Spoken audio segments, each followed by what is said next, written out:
Hi అండి, నమస్తే. The book of మీర్దాద్లో 13వ ఎపిసోడ్కు వచ్చేసామండి. ఈ 13వ ఎపిసోడే ఆఖరి ఎపిసోడు. ఈ ఎపిసోడులో 38వ అధ్యాయం నుంచి మనం మొదలు పెట్టుకుందామండి. 38వ అధ్యాయము పేరు దేవుడి వైపు పయనంలో కొన్ని జ్ఞాన కణికలు.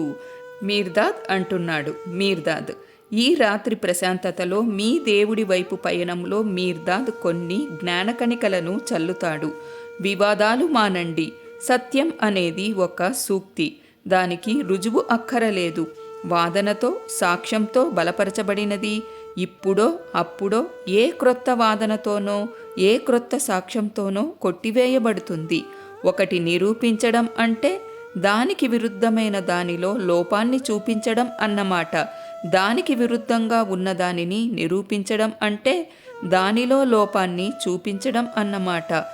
దేవుడికి విరుద్ధమైనవి లేవు. అతడిని నిరూపించలేకపోవడం ఎలా?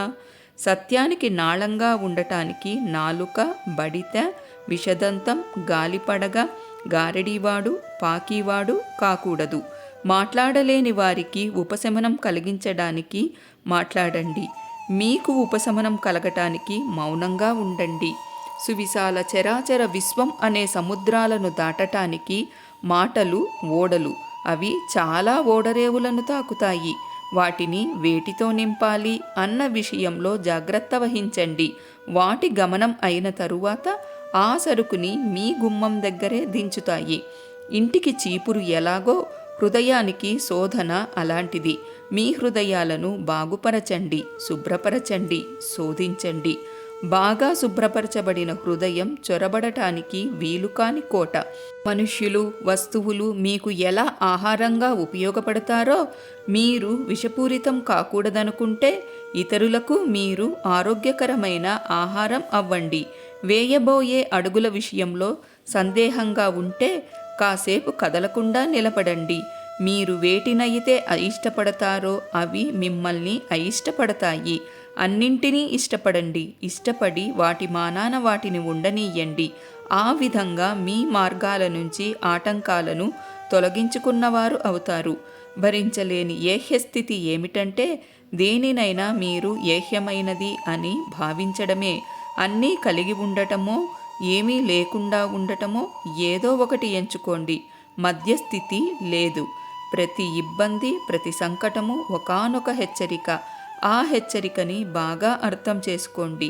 ఆ సంకటం ఒకానొక సంకేత దీపం అవుతుంది. ఒకడు రుజువర్తన కలిగినవాడు, మరొకడు వంచకుడి సోదరుడు. ఒకటి దగ్గర దారి, రెండవది చుట్టూ తిరిగి రావడం. వంచకుల పట్ల ఓర్పుతో ఉండండి. నమ్మకంపై ఆధారపడ్డ సహనం ఆరోగ్యం. నమ్మకం లేని సహనం పక్షవాత రోగం. ఉండటం, ఉద్రేకపడటం, ఆలోచించడం, ఊహించడం, తెలుసుకోవడం ఇవన్నీ మానవ జీవిత పరిధిలోని వివిధ స్థితులు. మనఃపూర్వకమైనదైన అర్హత ఉన్న పొగడడం, పొగడించుకోవడం, వీటి వల్ల జాగ్రత్తగా ఉండండి. అనుచితమైన ప్రశంసల పట్ల, కపటమైన మాటల పట్ల మూగగా, చెవిటిగా ఉండండి. ఇస్తున్నామని మీరు అనుకుంటున్నంత వరకు మీరు ఇచ్చేదంతా మీరు మరొకరి దగ్గర నుంచి బదులు తెచ్చుకున్నదే. నిజానికి మీది అనబడేది మీరు ఇవ్వలేరు. వారి కోసం మీ సంరక్షణలో ఉంచినది మాత్రమే మీరు మనుష్యుల కోసం ఇస్తారు. నిజంగా మీదైనది మీ ఒక్కడిదే. దాన్ని మీరు కావాలనుకున్నా ఎవ్వరికీ ఇవ్వలేరు. సమచిత్తతతో ఉండండి. అప్పుడు ఎవరిని వారు కొలుచుకోవడానికి, బరువు తూచుకోవడానికి మనుష్యులకి మీరు ప్రమాణం, త్రాసు అవుతారు. దరిద్రం అని, సంపద అని రెండు లేవు. అవి ఉపయోగించుకునే తీరులో మాత్రమే నేర్పు ఉంది. తన దగ్గర ఉన్నది సవ్యంగా ఉపయోగించుకోలేనివాడు నిజమైన దరిద్రుడు. తన దగ్గర ఉన్నది సవ్యంగా ఉపయోగించేవాడు నిజమైన ధనికుడు. బూజుపట్టిన రొట్టెలో ఉండే గట్టి భాగం కూడా లెక్కించలేనంత ఐశ్వర్యం కావచ్చు. సంపద, బంగారంతో నిండిన నేలమాళిగ కూడా ఉపశమనం కలిగించలేని దారిద్ర్యం కావచ్చు. చాలా దారులు కలిసే చోట ఏ దారిలో నడవాలా అని సందేహించవద్దు. భగవంతుడిని వెదికే హృదయానికి అన్ని దారులు భగవంతుడి దగ్గరికే తీసుకుని వెళతాయి. అన్ని రూపాలలో ఉన్న జీవులను గౌరవపూర్వకంగా సమీపించండి. అతి తక్కువ ప్రాముఖ్యత ఉన్నదానిలో కూడా అతి ఎక్కువ ప్రాముఖ్యత ఉన్నదాని కీలకం ఉంటుంది. జీవితపు పనులు అన్నీ నిగూఢమైన అర్థం కలిగినవే, అద్భుతమైనవే, అతిశయించేవే, అసమానమైనవే. పనికిమాలిన వాటితో జీవితం ఎప్పటికీ నిమగ్నం అవదు. ప్రకృతి ప్రేమపూరిత రక్షణ, పరిశ్రమించే నేర్పుకి కావలసిన అర్హత ఉన్నవే ప్రకృతి కార్ఖానాల నుంచి బయటికి వస్తాయి. కనీసం మీ గౌరవానికైనా అవి తగిలేవా? ఈగలు, చీమలు అవే మీ గౌరవానికి అర్హులైనవి అయితే ఇంకా మీ తోటి మానవులకి ఇంకా ఎంత యోగ్యత, అర్హత ఉంటాయి? ఏ మనిషిని ఏవగించుకోవద్దు. ఒక మనిషిని ఏవగించుకోవడం కన్నా అందరితో ఏవగించుకోబడడం మేలు. ఒక మనిషిని ఏవగించుకోవడం అంటే అతనిలో ఉన్న సూక్ష్మదేవుడిని, ఆత్మను ఏవగించుకోవడమే. ఏ మనిషిలో ఉన్న సూక్ష్మదేవుడిని, ఆత్మను ఏవగించుకోవడం అన్నా అది మీలో ఉన్న దేవుడిని ఏవగించుకోవడమే అవుతుంది. మార్గదర్శిని ఏవగించుకునేవాడు రేవుని ఆశ్రయాన్ని ఎలా చేరగలడు? క్రింద ఏముందో చూడటానికి పైన చూడండి, పైన ఏముందో చూడటానికి క్రింద చూడండి. ఎంత ఎక్కుతారో అంత దిగండి, లేకపోతే మీ సమతూకాన్ని కోల్పోతారు. ఈరోజు మీరు శిష్యులు, రేపు గురువులు అవుతారు.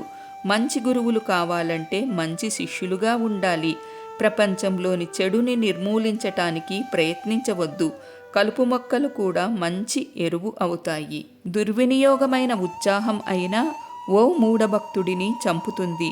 ఎత్తుగా గంభీరంగా ఉండే చెట్లు మాత్రమే అరణ్యం కాదు, కొన్ని పొదలు, అల్లుకునే తీగలు కూడా ఎప్పుడూ అవసరమే. నయవంచనను కొంతకాలం ముసుగులో ఉంచవచ్చు, కానీ ఎల్లకాలం దానిని అలానే ఉంచలేం.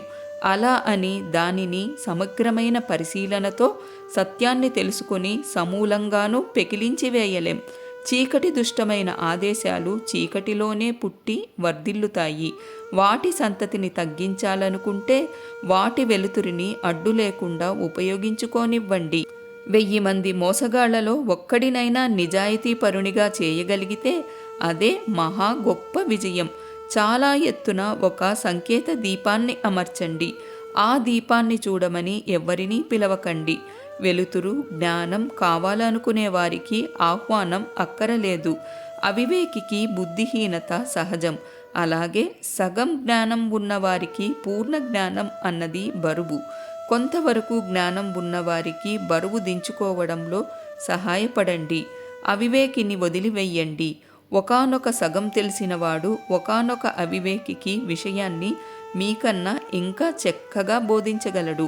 మీ బాట నడవటానికి యోగ్యంగా లేదని, మనోరంజకంగా లేదని సహచరులు లేరని అనుకుంటుంటారు. అయినా మనఃపూర్వకంగా ఆసక్తితో నడకను సాగించండి. ప్రతి మలుపులోనూ ఓ క్రొత్త సహచరుడు తప్పకుండా ఎదురవుతాడు. గుర్తులు కనిపించని సువిశాల చరాచర విశ్వంలో దారులన్నీ అంతకుముందే నడవబడ్డాయి. అయితే ఏ దారిలో అడుగుజాడలు అతి తక్కువ సంఖ్యలో ఉంటాయో, మరి దూరం దూరంగానూ ఉంటాయో ఆ దారి సురక్షితమైనది, సరి అయినది అని గ్రహించండి. అది ఎత్తుపల్లాలతో ఒంటరిగా ఉన్నట్లు అనిపించినా నడవాలి అనుకున్న వారికి మార్గదర్శకులు దారి చూపిస్తారు. అయితే ఆ దారిలో నడవమని వారు బలవంతం చెయ్యరు. మీరు మార్గదర్శకులు అన్న విషయాన్ని మాత్రం గుర్తుంచుకోండి. సరియైన మార్గదర్శిగా మీరు ఇతరులకు ఉండాలంటే ముందుగా మీరు సరియైన మార్గంలో నడిపించబడి ఉండాలి. మాకు దారి చూపించండి అని చాలామంది మిమ్మల్ని అడుగుతారు. అయితే అందులో చాలా కొద్ది మంది మాత్రమే దారి పొడుగునా మమ్మల్ని నడిపించండి అని అంటారు. మార్గంలో ఆ ఎక్కువ మంది కన్నా ఆ కొంతమందే పనికి వస్తారు. నడవలేని చోట కనీసం ప్రాకండి, పరిగెత్తలేని చోట కనీసం నడవండి, ఎగరలేని చోట కనీసం పరిగెత్తండి. మీలో ఉన్న విశ్వాసాన్నంతటినీ మీలో నిలబెట్టలేకపోతే కనీసం ఎగరండి. మీరు చూపించిన దారిలో నడవటానికి ప్రయత్నించే మనిషి తడబడి క్రింద పడితే ఒక్కసారి కాదు, 2 సార్లు కాదు, 100 సార్లైనా అతడిని పైకి లేపాలి. మీరు కూడా ఒకప్పుడు నడక సరిగ్గా రాని పసివారమన్న విషయాన్ని గుర్తించుకొని అతడు పడకుండా ఉండేంత వరకు అలా లేపుతూనే ఉండండి. మీ హృదయాలను, మనస్సులను క్షమతో పూతవెయ్యండి. అలాంటి కలలనే కనండి. విభిన్నమైన ఉద్వేగాలతో తీవ్రంగా ఉన్న జ్వరం లాంటిది జీవితం. అది ఒక్కొక్కరి ఆవేశం, భ్రాంతిపైన ఆధారపడి ఉంటుంది. మనుష్యులు ఎప్పుడూ ఏదో ఒక భ్రాంతి జ్వరంలోనే ఉంటారు. పవిత్ర అవగాహన ఫలం అయిన పవిత్ర స్వేచ్ఛ జ్వరంలో ఉండేవారే అదృష్టవంతులు. మనుష్యుల జ్వరాలు సదా పరివర్తనం చెందుతుంటాయి. యుద్ధ జ్వరాన్ని శాంతి జ్వరంగా మార్చవచ్చు. ధనాన్ని మూటలు కట్టే జ్వరాన్ని ప్రేమను ప్రోగు చేసి జ్వరంగా మార్చవచ్చు. మీరు ఆచరించి బోధించవలసిన ఆత్మ యొక్క పెనుచర్య అలానే ఉండాలి. చనిపోయిన వారికి జీవితం గురించి, జీవించి ఉన్న వారికి చావు గురించి బోధించండి. జయించాలి అనుకునే వారికి ఆ రెండింటి నుంచి విముక్తి పొందడాన్ని గురించి బోధించండి. పట్టుకోవడంలో, పట్టుకోబడడంలో చాలా తేడా ఉంది. మీరు ప్రేమించిన దానిని మీరు పట్టుకుంటారు. మీరు ద్వేషించే దాని వశంలో మీరు ఉంటారు. ఎవరి వశంలోనూ ఉండకుండా ఉండండి. కాలస్థితులలో ఒకటికి మించి భూగోళాలు తిరుగుతున్నాయి. ఆ కుటుంబంలో అన్నింటిలోకి పసిపాప అయినది మీ భూగోళం. అయితే అది ఆకర్షణీయమైన మిసమిసలాడుతున్న చురుకైన బిడ్డ. ఒక కదలిక లేని కదలిక. ఎంత అసంగతంగా అనిపించే వాక్యం అయినా భగవంతుడిలోని ప్రపంచాల కదలిక అదే. అసమానంగా ఉన్నవి సమానంగా ఎలా ఉంటాయో తెలుసుకోవాలి అనుకుంటే చేతివ్రేళ్లను చూడండి. విధి, అదృష్టం అన్నవి జ్ఞానవంతుడి ఆటబొమ్మలు. కానీ బుద్ధిహీనులు విధి చేతిలో ఆటబొమ్మలు. దేని గురించి ఫిర్యాదు చేయకండి. ఒకదానిని గురించి ఫిర్యాదు చేయడం అన్నది ఫిర్యాది పట్ల శాపంగా మారుతుంది. దేనినైనా చక్కగా భరించడం అంటే దానిని బాగా దండించడమే. కానీ దానిని అర్థం చేసుకోవడం అంటే దానిని విశ్వాసపాత్రుడైన సేవకుడిగా చేసుకోవడమే. దుప్పికి గురిపెట్టిన వేటగాడు అక్కడ ఉన్నదని కూడా తెలియని చెవుల పిల్లిని చంపడం పరిపాటి. నేను చెవుల పిల్లికే గురిపెట్టాను, దుప్పికి కాదు. నా ఎర నాకు లభించింది అని అంటాడు తెలివిగల వేటగాడు. బాగా గురిపెట్టండి. ఏ ఫలితమైనా మంచి ఫలితమే. మీ దగ్గరికి వచ్చేదే మీది. రావడంలో ఆలస్యం చేసే దానికోసం ఎదురుచూడటం అనవసరం. దానినే ఎదురుచూడనివ్వండి. మీరు గురిపెట్టేది మీకు గురిపెడితే మీ గురి ఎప్పుడూ తప్పదు. తప్పిన గురి ఎప్పుడూ సాధించిన గురే. మీ హృదయాలు ఎప్పుడూ నిరాశ చెందకుండా ఉండాలి. నిరాశ, నిస్పృహ అన్నవి ఎప్పటికీ దుర్బల హృదయులు ఎగరవేసే గాలిపటాలే. ఫలించిన ఓ ఆశ అన్నది పుడుతూ చనిపోయే ఎన్నో ఇతర ఆశలకు తల్లి అవుతుంది. ఒకవేళ ఎంతమందినో శ్మశానంలో చూడటానికి మీరు భయపడేట్లయితే మరి మీ హృదయాలకు ఆశ అన్నదానితో వివాహం జరగకుండా పూర్తిగా జాగ్రత్త పడండి. ఒక చేప పెట్టిన 100 గ్రుడ్లలో కేవలం 1 మాత్రమే ఫలించవచ్చు. కానీ మిగిలిన 90 వృధా కావు. ప్రకృతి అన్నది అతి సమృద్ధిగా ఉండి భిన్నత్వాలను గమనించడంలో భేదాలు చూపించదు.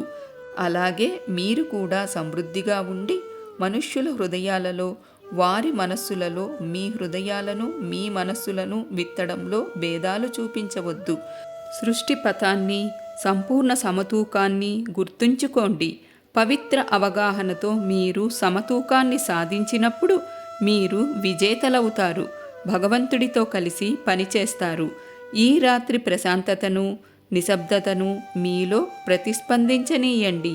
అవి మిమ్మల్ని పవిత్ర అవగాహన అన్న పూర్ణ ప్రశాంతతలో, పూర్ణ నిశ్శబ్దంలో ముంచేంత వరకు. నోవాకి అలానే బోధించాను, మీకు అదే బోధిస్తున్నాను.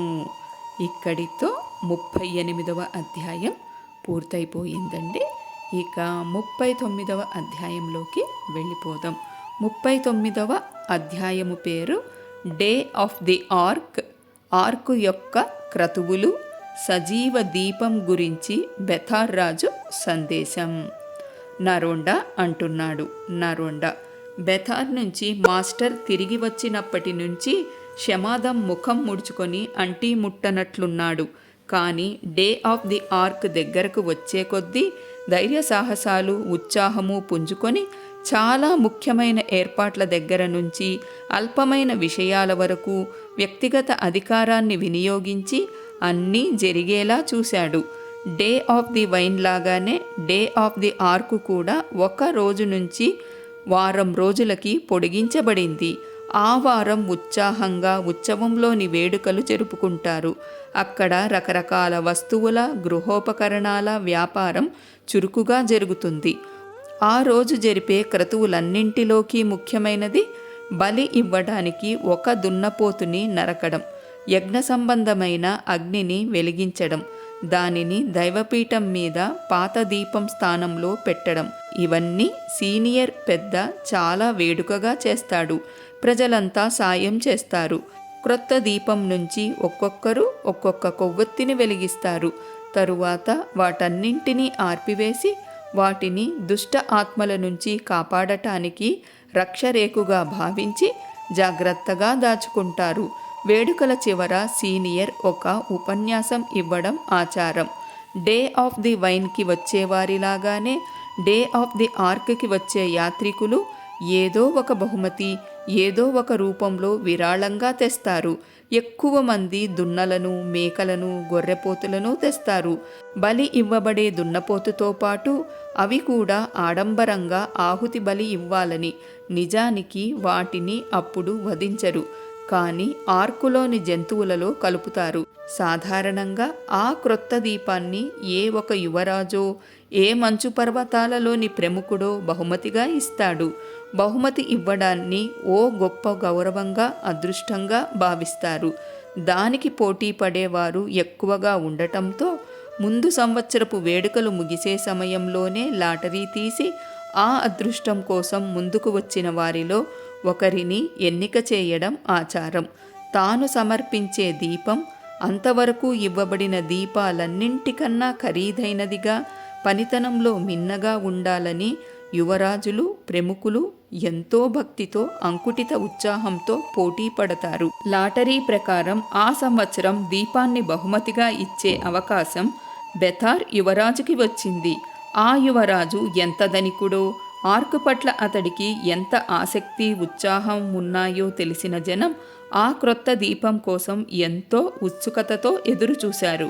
ఆ రోజు సాయంత్రం షమాదం మమ్మల్ని, మాస్టర్ని పిలిచి ముఖ్యంగా మాస్టర్నే సంబోధిస్తూ ఇలా మాట్లాడాడు. షమాదం అంటున్నాడు. షమాదం, రేపు ఒక పవిత్రమైన రోజు. దానిని పవిత్రంగా ఉంచవలసిన బాధ్యత మనపై ఉంది. గతంలో మన మధ్య ఎలాంటి తగాదాలు ఉన్నా వాటిని ఇప్పుడే ఇక్కడే పాతి పెడదాం. ఆర్క్ పురోగమనంలో వేగం తగ్గరాదు. దాని ఆవేశం ఉత్సాహం తగ్గకూడదు.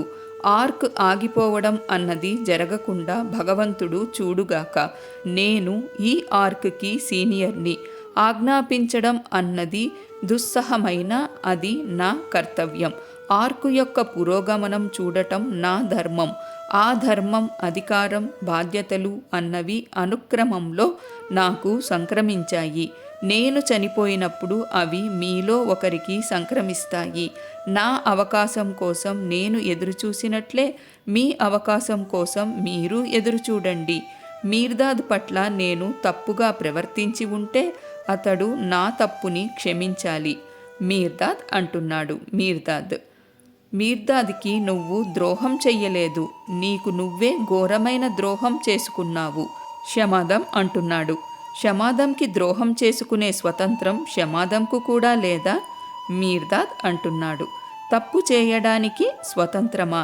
ఎంత విరుద్ధంగా ఉన్నాయి 2 పదాలు. ఎవరి పట్ల వారు తప్పు చేసినా అది తప్పుకు బానిస కావడమే అవుతుంది. ఇతరుల పట్ల తప్పుగా ప్రవర్తించడం అంటే బానిసకు బానిస కావడం. ఆ తప్పిదం బరువు చాలా ఎక్కువగా ఉంటుంది. షమాదం అంటున్నాడు. నా తప్పుని సమర్థించుకోవటానికి నేను సిద్ధంగా ఉన్నప్పుడు ఇంకా దానివల్ల నీకేం ఇబ్బంది? మీర్దాద్ అంటున్నాడు. వ్యాధిగ్రస్తమైన పన్ను బాధను భరించగల శక్తి నాకు ఉన్నప్పుడు నా బాధ వల్ల నీకేం కష్టం అని నోటిని అడుగుతుందా? షమాదం అంటున్నాడు.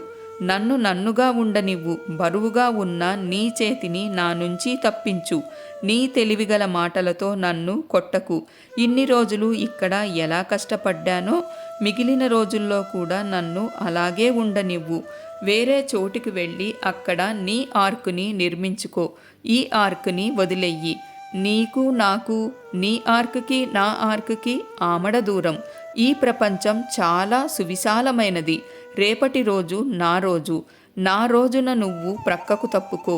నా పనిని నన్ను చేసుకొని మీలో ఏ ఒక్కరూ నా పనిలో చొరబడటం నేను సహించను. జాగ్రత్త. దేవుడి పగల శమాదం పగ చాలా భయంకరమైనది. జాగ్రత్త.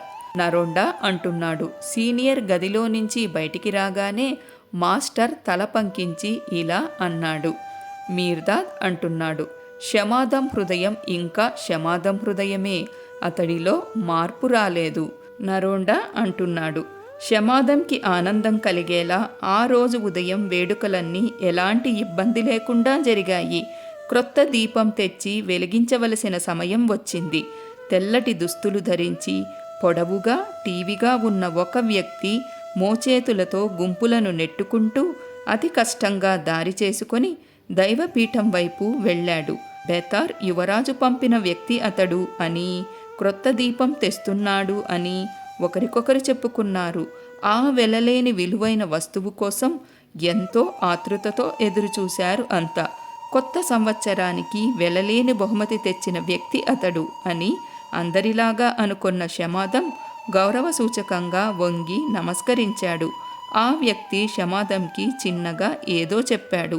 ఆ తరువాత తన జేబులో నుంచి ఒక కాగితం తీసి ఇది బెతార్ యువరాజు పంపిన సందేశం అని చెప్పి చదవడం మొదలెట్టాడు. ఆర్కులో సమావేశమైన మంచుపర్వత వాసులైన తోటి మానవులకు మునుపటి బెతార్ యువరాజు నుంచి శాంతి, సోదర ప్రేమ. నాకు ఆర్కు పట్ల ఉన్న అత్యంత భక్తికి మీరు సాక్షులు. ఈ సంవత్సరం దీపాన్ని బహూకరించవలసిన బాధ్యత నాపై పడింది. ఆర్కుకు బహుమతిగా అవటానికి కావలసిన అర్హతను, దానికి సంతరించడంలో నా ధనాన్ని, తెలివితేటలను పూర్తిగా వినియోగించాను. నా ప్రయత్నాలకు తగిన బహుమతి లభించింది. నా ధనం, నా పనిలో నా నైపుణ్యం తయారు చేసిన దీపం చూడటం నిజంగా ఒక అద్భుతం. అయితే దేవుడు క్షమాహృదయుడు, దయాశీలి. అతడు నా దారిద్ర్యాన్ని బహిర్గతపరచలేదు. అతడు నన్ను కళ్ళు మిరమిట్లు కొలిపే కాంతి, ఎప్పటికీ ఆరని వెలుగు ఉన్న మరో దీపం దగ్గరకు నడిపించాడు. ఆ దీపాన్ని చూడగానే చాలా విలువైనది అనుకుంటున్న నా దగ్గర ఉన్న దీపానికి ఎలాంటి విలువ లేదని అర్థం అయ్యింది. సిగ్గుపడి దానిని పనికిమాలిన చెత్తగుట్టలో విసిరివేశాను. చేతితో చేయబడని ఆ సజీవ దీపాన్ని హృదయపూర్వకంగా మీకు సమర్పించుకుంటున్నాను. దానిని చూసి మీ కళ్ళకి విందు చేయండి. మీ దీపాలను దానితో వెలిగించుకోండి. దాని పేరు మీర్దాద్. అతడి వెలుగుని పొందే అర్హత మీకు ఉండుగాక. దూత చివరి మాటలు అని అనకముందే అతడి ప్రక్కనే నిలబడి ఉన్న శమాదం అకస్మాత్తుగా దయ్యంలా మాయమయ్యాడు. మాస్టర్ పేరు ఎవ్వరూ ప్రవేశించని అరణ్యంలోకి శక్తివంతమైన గాలిలా ఆ సమావేశంలోకి వెళ్ళింది. బెతార్ రాజు సందేశంలో చెప్పబడిన సజీవ దీపం అయిన మాస్టర్ని చూడటానికి అందరూ ఆరాటపడ్డారు. జన సందోహంచే చూడబడటానికి దైవపీఠం మెట్లు ఎక్కుతున్న మాస్టర్ కనిపించాడు. తక్షణమే అలలా కదులుతున్న ఆ మానవ సందోహం అప్రమత్తంగా, ఆతురుతగా, శ్రద్ధగా ఉన్న ఒకే మనిషిగా అయ్యింది. అప్పుడు మాస్టర్ మాట్లాడాడు. ఇక్కడితో 39వ అధ్యాయం పూర్తయిపోయిందండి. ఇక 40వ అధ్యాయంలోకి వెళ్ళిపోదాం. 40వ అధ్యాయము పేరు రాబోయే అగ్ని రక్త ప్రళయాల గురించి హెచ్చరిక. అది తప్పించుకోవడానికి మాస్టర్ సూచించిన మార్గం, ఆర్క్ ప్రారంభం. మీర్దాద్ అంటున్నాడు. మీర్దాద్ నుంచి మీరు ఏం కోరుకుంటున్నారు? పీఠాన్ని అలంకరించటానికి బంగారు ఆభరణాలతో తయారు చేయబడిన ఒక దీపాన్న? మీర్దాద్ కంసాలి కాదు, నగల వ్యాపారి కాదు. కానీ అతడు ఒక సంకేత దీపం, ఒక ఆశ్రయం. చెడు దృష్టి పడకుండా చేసే రక్షరేకులు కావాలనుకుంటున్నారా? మీర్దాద్ దగ్గర చాలా రక్షరేకులు ఉన్నాయి, కానీ అవి వేరే కోవకి చెందినవి. మీకు నిర్దేశించబడిన మీ దారులలో సురక్షితంగా నడవటానికి దీపం వెలుతురు కావాలని కోరుకుంటున్నారా? నిజంగా ఎంతటి ఆశ్చర్యకరమైన విషయం! ఇంకా తడబడడమా? ఇంకా భయపడడమా? మీకు సూర్యుడు, చంద్రుడు, నక్షత్రాలు ఉండగా? అలా అయితే మార్గదర్శకులుగా ఉండే అర్హత మీ కళ్ళకు లేదు. అట్లా కాకపోతే కాంతి మీ కళ్ళకి సరిపడేటంత అయినా లేదన్నమాట. వాస్తవానికి కళ్ళు లేకుండా మీలో ఎవరు ఉన్నారు? సూర్యుడు పిసినారి అని ఎవరు తప్పు పట్టగలరు?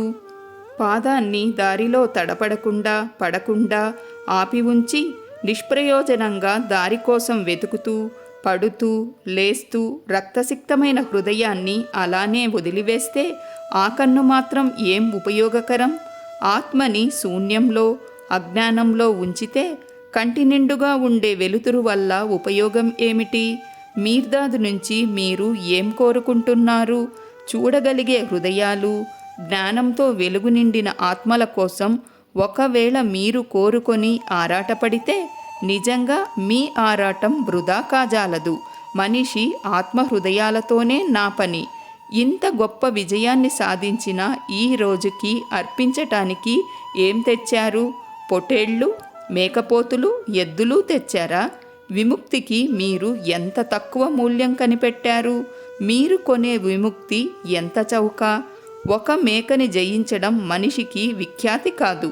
తనని తాను విముక్తుణ్ణి చేసుకోవటానికి చెల్లించే మూల్యంగా ఒక గొర్రె ప్రాణాన్ని అర్పించడం ఏ మనిషికైనా అవమానమే. నమ్మకం అంటే ఏమిటో తెలియచేసి ప్రేమ అత్యున్నతంగా నిరూపించబడిన ఈరోజు ఉత్సాహం, ఆనందంలో భాగం పంచుకోవటానికి మీరు ఏం చేశారు? నిజమే, మీరు వివిధ రకాల క్రతువులు చేశారు. అస్పష్టంగా ఎన్నో ప్రార్థనలు ఉచ్చరించారు. అయితే మీ ప్రతి కదలిక సందేహపూరితం. మీ ప్రతి ప్రార్థనకి ద్వేషం తదాస్తు అంది. ప్రళయ విజయాన్ని వేడుకగా నిర్వహించడానిక మీరు ఇక్కడ ఉన్నది? మిమ్మల్ని ఓటమి పాలు చేసిన ఆ విజయాన్ని ఎలా వేడుక చేసుకుంటున్నారు? తన మనస్సు లోతులను స్వాధీనంలోకి తెచ్చుకున్నప్పుడు నోవా మీ మనస్సులను స్వాధీనపరుచుకోలేదు, కానీ దారి ఇది అని చూపించాడు.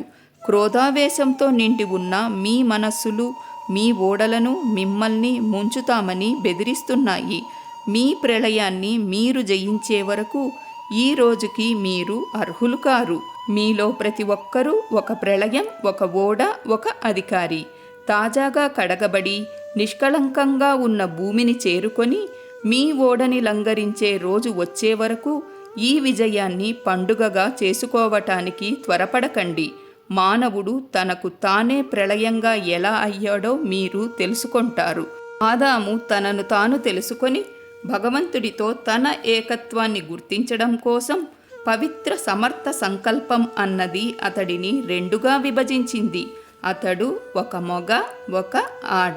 ఒక మొగ ఆదాము, ఒక ఆడ ఆదాము అయ్యాడు. విభజన యొక్క ఫలితం సంతానం అయిన కోర్కెల వెల్లువలో ముంచెత్తబడ్డాడు. అసంఖ్యాకమైన కోరికలు, అనంతమైన రంగులతో ఎంత విస్తారంగా విశృంఖలంగా ఉన్నాడు అంటే ఈ రోజు వరకు మానవుడు అలల మీద తేలే ఓడకు సంబంధించిన వస్తువులా ఉన్నాడు. కళ్ళు తిరిగేటంతటి ఎత్తులకి ఒక అల తీసుకొని వెళితే ఇంకొకటి అతడిని అట్టడుగుకి లాగుతుంది. అతడు జతగూడినట్లే అతడి కోర్కెలు కూడా జతగా ఉన్నాయి. విరుద్ధమైనది నిజానికి ఒకదానికొకటి సంపూర్ణతని ఇస్తాయి. అవివేకులకు అవి ఒక్క నిమిషమైనా సంధి లేకుండా పోరాడటానికి తలపడుతున్నట్లు అనిపిస్తాయి. భిన్నత్వంతో నిండి కఠినమైన దీర్ఘమైన జీవితం అంతా రోజు తర్వాత రోజు, గడియ తరువాత గడియ మానవుడు ఈ ప్రళయాన్ని ఎదుర్కోవాలి. ఈ ప్రళయం యొక్క శక్తివంతమైన చలమలు హృదయం నుంచి తన్నుకు వచ్చి వాటి వేగంతో మిమ్మల్ని తుడిచివేస్తాయి. మీ ఆకాశం, మీ భూమి ఏకమై ప్రళయాన్ని ఎదుర్కొంటే తప్ప మీ ఆకాశంపై ఇంద్రధనస్సు అలంకరించదు. అదే ప్రళయం. ఈవ్లో ఆదాము తనని తాను విత్తుకున్నప్పటి నుంచి మానవులు సుడిగాలుల్ని, ప్రళయాల ఫలాలను అనుభవిస్తున్నారు.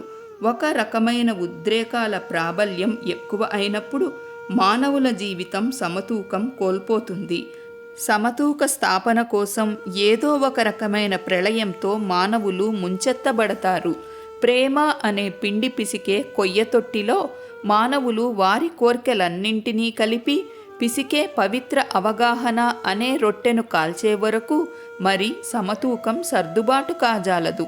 నోవా కాలంలో భూమిని ముంచివేసిన జలప్రళయం మానవజాతికి తెలిసిన మొదటి ప్రళయమూ కాదు, మరి చివరిదీ కాదు. నాశనకారకమైన అనేక ప్రళయాలలో అది పై శ్రేణికి చెందినది. అయితే రాబోయే అగ్ని రక్త ప్రళయం దానిని మించి ఉంటుంది. మీరు తేలడానికి సిద్ధంగా ఉన్నారా, లేక మునిగిపోవటానికా? బరువుకి బరువుని కలుపుతూ అందులోనే నిమగ్నమై ఉన్నారు మీరు.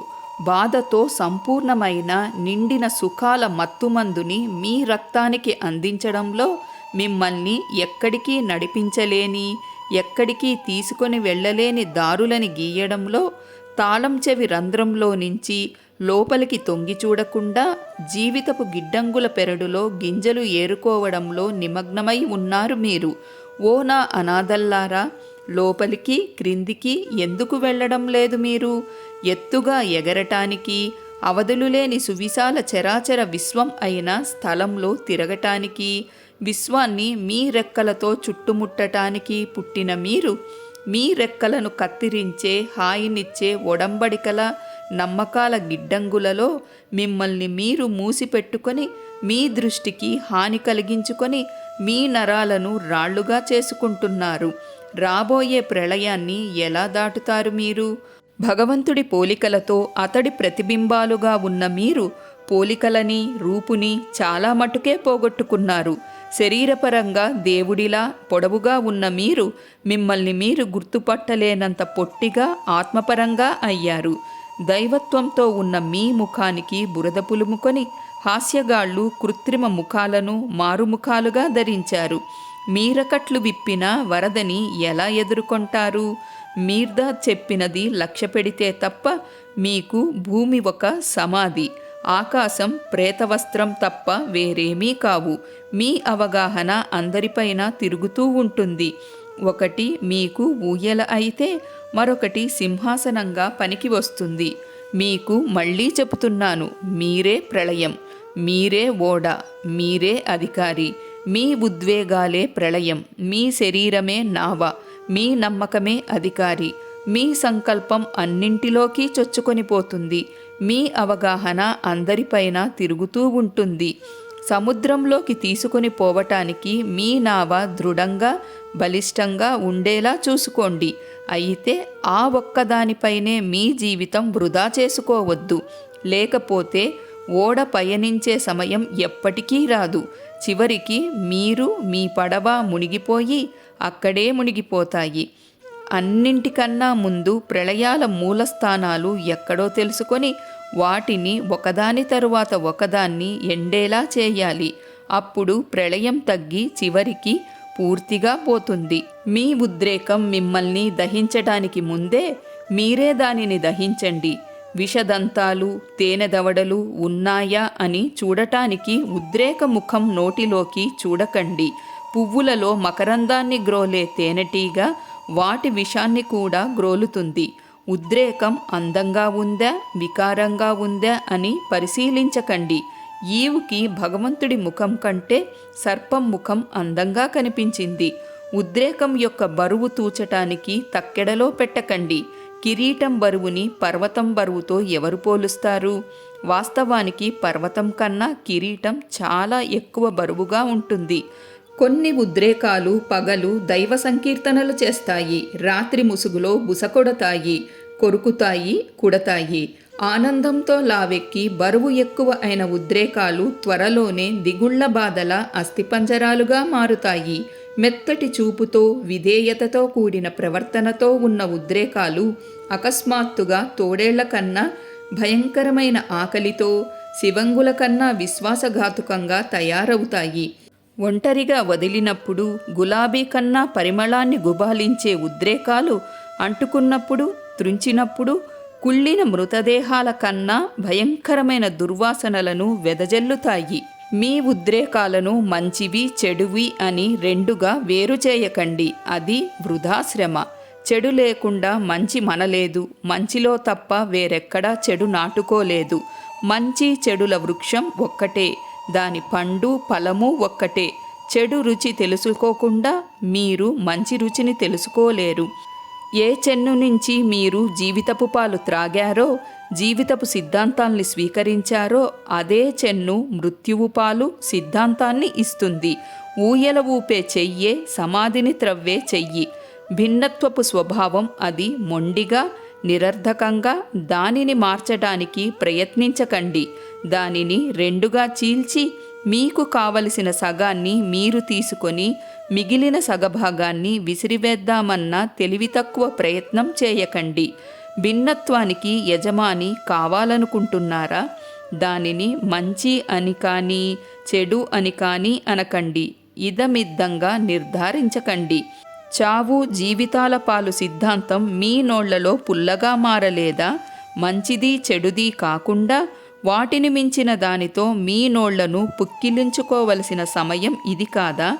మంచి చెడుల వృక్షం ఫలం కానిది, మరి మధురంగా కానీ చేదుగా కానీ ఉండని పండు కోసం మీరు ఆశించే సమయం ఇది కాదా? భిన్నత్వపు పట్టు నుంచి విముక్తి ఎప్పుడు పొందాలి అని కాంక్షిస్తారో అప్పుడే దాని వృక్షం అయిన మంచి చెడుల వృక్షాన్ని మీ హృదయాలలో నుంచి పెకిలించి వెయ్యండి.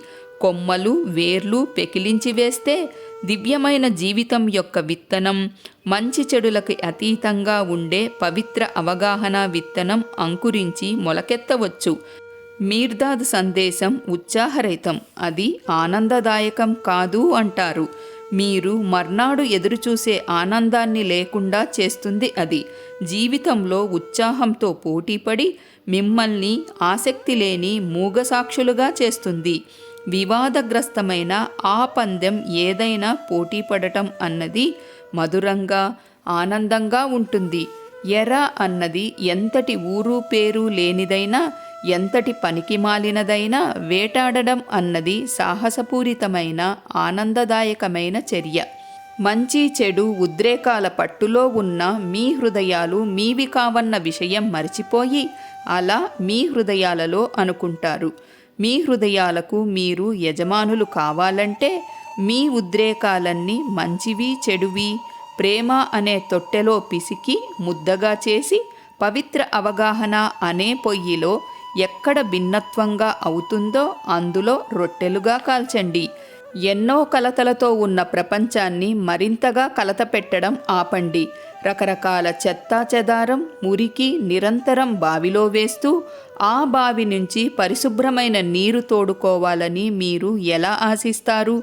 ప్రతి నిమిషం నీటి మడుగులో ఉన్న నీటిని కదిలిస్తుంటే నీరు నిశ్చలంగా పరిశుభ్రంగా ఎలా ఉంటుంది? కలతలు నిండిన ప్రపంచం నుంచి శాంతిని తీసుకోవడం కోసం ప్రయత్నాలు చేయవద్దు. అలా చేస్తే మీరు కలతలనే పొందుతారు. ద్వేషించే ప్రపంచం నుంచి ప్రేమ కోసం అర్రులు చాచే ప్రయత్నాలు చేయవద్దు. అలా చేస్తే మీరు ద్వేషం సంచులనే పొందుతారు. చనిపోతున్న ప్రపంచం నుంచి జీవితానికి ప్రతిగా కోరికలు కోరవద్దు. అలానే చేస్తే మీరు చావు పొందునే పొందుతారు. రెండు ముఖాల నాణెం అయిన ప్రపంచం తగిన జవాబు చెబుతుంది. ప్రశాంత అవగాహనతో సమృద్ధిగా ఉన్న మీ అనంతమైన దివ్యమైన ఆత్మ నుంచే నిత్యానందాన్ని తీసుకోండి. మీ నుంచి మీరు ఆపేక్షించని వాటిని ప్రపంచం నుంచి ఆశించకండి. మీ నుంచి ఆశించనివ్వని మనిషి నుంచి మీరు కూడా ఏమీ ఆశించకండి. ప్రపంచం అంతా మీతో సహకరిస్తే మీ ప్రళయాన్ని జయించి అధిగమించి చావు బాధలు లేని భూమిపై ఓడను దించటానికి శాశ్వతమైన ప్రేమ శాంతిపూరిత అవగాహనతో స్వర్గంతో కలవటానికి సాయం చేసేది ఏది? అది ఆస్థ, సామర్థ్యమా, కీర్త? అది అధికారం, ప్రతిష్ట లేదా గౌరవమా? అది కిరీటం ధరించిన కోరిక, మరి నెరవేరిన ఆశ? వీటిలో ప్రతి ఒక్కటి మీ ప్రళయాన్ని పోషించే మూలాధారమే. వాటిని వదిలివెయ్యండి. మీరు స్పష్టంగా ఉండటం కోసం ప్రశాంతంగా ఉండండి. స్పష్టంగా ప్రపంచాన్ని చూడడం కోసం మీరు స్పష్టంగా ఉండండి. ప్రపంచాన్ని పరిశోధించినప్పుడు మీరు ఆశించే స్వేచ్ఛ, శాంతి జీవితం ఇవ్వటానికి అది ఎంత శక్తిహీనం అయినదో, ఎంత అల్పమైనదో మీకు అర్థం అవుతుంది.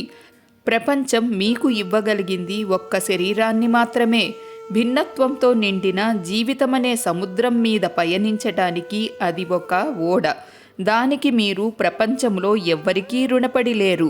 దానిని మీకు సమకూర్చడం, ప్రోత్సహించడం విశ్వం యొక్క కర్తవ్యం. ప్రళయాన్ని ఎదుర్కోవడానికి నోవా ఆర్క్ ఎంత పొందికగా, నీతిబద్ధంగా ఉందో దాన్ని మీరు అంతే పొందికగా, అంతే నీతిబద్ధంగా ఉంచాలి. నోవా పశువులను కట్టి ఎంత బాగా అదుపులో పెట్టాడో అలాగే మీరు ఇంద్రియాలను కట్టివేసి అదుపులో పెట్టాలి. అది మీ బాధ్యత. అది మీ ఒక్కరిదే. అధికారం చేయటానికి ప్రకాశవంతమైన కళ్ళతో, పూర్తి మెలకువతో ఉన్న నమ్మకం ఈడెన్ స్వర్గభోగ ద్వారాల వైపు దారి చూపించే నమ్మకం. సర్వసమర్థ సంకల్పంలో అచంచలమైన విశ్వాసం ఉన్న నమ్మకం కలిగి ఉండండి. అది మీ విధి. త్వరపడండి. ఆలస్యం చేయడంలో ఖర్చు పెట్టిన కాలమంతా బాధల ఉపద్రవం నిండిన కాలం. నిజానికి ప్రాపంచిక పనుల్లో నిమగ్నం అయిన మనుష్యులు ఆత్మపరంగా కాలయాపన చేసేవారే. మీరంతా ఓడలు నిర్మించేవారే. మీరంతా నావికులే. అనాది నుంచి మీకోసం నిర్ణయించబడిన పని అది. అవధులు లేని సముద్రం అయిన మీలోకి పయనించి అందులో గొంతులేని శ్రావ్యత అయిన భగవంతునిని చూడటమే, కనుక్కోవడమే ఆ పని. అన్నింటికీ నాభి మధ్యం. దాని నుంచి 4 వైపులా వ్యాపించడానికి, దాని చుట్టూ తిరగడానికి ఉండాలి. మనిషి జీవితం ఒక వర్తులం అయితే భగవంతుడు దాని యొక్క కేంద్రం. బండి చక్రంలో ఆకులు మధ్యకి ఎలా చేరుతాయో అలానే మీ పని కేంద్రంలో ఉంటుంది. అలా కాకపోతే అది కాలయాపన. రక్తపు చెమటతో మునిగినా అది వృధానే. మనిషిని అతడి గమ్యస్థానం వైపు నడిపించడం మీర్దాద్ పని. మీర్దాద్ మీకోసం ఒక అద్భుతమైన ఆర్క్ని సమకూర్చాడు. ఆ ఆర్క్ చక్కగా నిర్మించబడి అదుపులో ఉండి పసుపు వన్నె కలప చెక్కతోనో దేవదారు చెక్కతోనో పనికి వచ్చేది కాదు. పవిత్ర అవగాహనతో ఉండి అధిగమించాలి, జయించాలి అన్న కోరికతో ఉన్నవారికి సంకేత దీపం అది. దాని మూలాధారం ద్రాక్షసారా జాడీలు, రసం పిండే యంత్రాలు కాకూడదు, కావు. మూలాధారాలు అన్నింటి పట్ల, అందరి పట్ల ప్రేమతో నిండి ఉన్న హృదయాలు. దానిలోని సరుకు భూములు, చరాస్తులు లేదా వెండి, బంగారు, నగలు కాదు. నీడల నుంచి విడివడి వేరయి అవగాహన యొక్క స్వేచ్ఛను, కాంతిని కప్పుతున్న ఆత్మలు. భూమిలో బంధాలు తెంచుకోవాలనుకునేవారు, ఏకరూపత, సమరూపత కావాలనుకునేవారు, ఎవరిని వారు జయించాలనుకునేవారు ఓడ మీదికి లోపలికి రండి. ఆర్క్ సిద్ధంగా ఉంది. గాలి అనుకూలంగా ఉంది. సముద్రం నిశ్చలంగా ఉంది. నోవాకి అదే బోధించాను, మీకు అదే బోధిస్తాను. నరోండా అంటున్నాడు. మాస్టర్ మాట్లాడడం ఆపగానే అప్పటి వరకు నిశ్చలంగా మాస్టర్ మాట్లాడినంతసేపు ఊపిరి బిగబట్టినట్లు ఉన్న సమూహంలో గరగరమనే శబ్దం కలిగింది. దైవపీఠం నుంచి దిగే ముందు మీర్దాద్ హార్ప్ని తెప్పించి 7 సహచరులను రమ్మని వారి సాయంతో వారితో కలిసి కొత్త ఆర్కుని ప్రస్తుతిస్తూ పాడటం మొదలెట్టాడు. అక్కడ ఉన్నవారంతా శ్రావ్యమైన ఆ సంగీతాన్ని, పాటని అందుకొని పాడసాగారు. స్వర్గం వైపు గంభీరమైన అలలా సాగింది ఆ పల్లవి. దేవుడు నీ యజమాని, నడుపుము ఓ నా ఆర్క్. ఇక్కడితో మీర్దాద్ గారి పుస్తకం పూర్తయిపోయిందండి. నిజంగా మీర్దాద్ గారి బోధనలు ఎంతో అద్భుతమైనవండి. మనకున్న ఎన్నో సందేహాలకు మీర్దాద్ గారి బోధనలు తెలుసుకుంటే సమాధానాలు వస్తాయండి. ఈ మానవ జన్మ ఎత్తిన మనమందరూ కూడా మాయలో పడిపోయి మన నిజతత్వం ఏమిటో మరిచిపోయి ఎన్నో బాధలకు, సమస్యలకు లోనవుతుంటామండి. ఈ మీర్దాద్ గారి బోధనలు తెలుసుకుంటే మన నిజతత్వం ఏమిటో మనకు తెలుస్తుంది.